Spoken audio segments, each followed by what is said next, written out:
বাংলাদেশে যদি খুনি হাসিনা ফাঁসি না দেওয়া হয় তাহলে রাজপথ ছাড়বো না।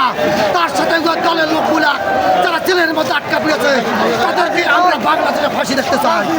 এই খুনি হাসিনা কাউকে যে কোথাও যদি পালে যায় তাদেরকে বাংলাদেশে তাদেরকে হাজির করতে হবে।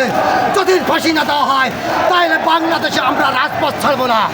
তাই আমি বলতে চাই 5ই আগস্টে আমরা বিএনপি 17 কোটি মানুষ যা আন্দোলন করছি, খুন গুম নির্যাতন বহু কিছু করছে হাসিনা, এদের বিচার বাংলাদেশে চাই।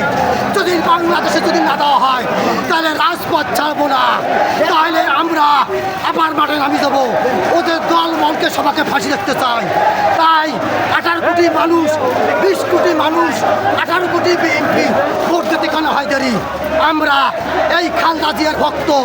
18 বছরে 16 বছরে খুন নির্যাতন করছি আর সব না। বাংলাদেশে দ্রুত নির্বাচন চাই আমরা। বিএনপির ডাকে, বিএনপি 17 কোটি মানুষ বিএনপি। তাই তার সাথে এই খুনি হাসিনা দল নিশ্চিত করতে হবে। যদি না করা হয় বাংলাদেশে রাজপথ ছাড়বো না।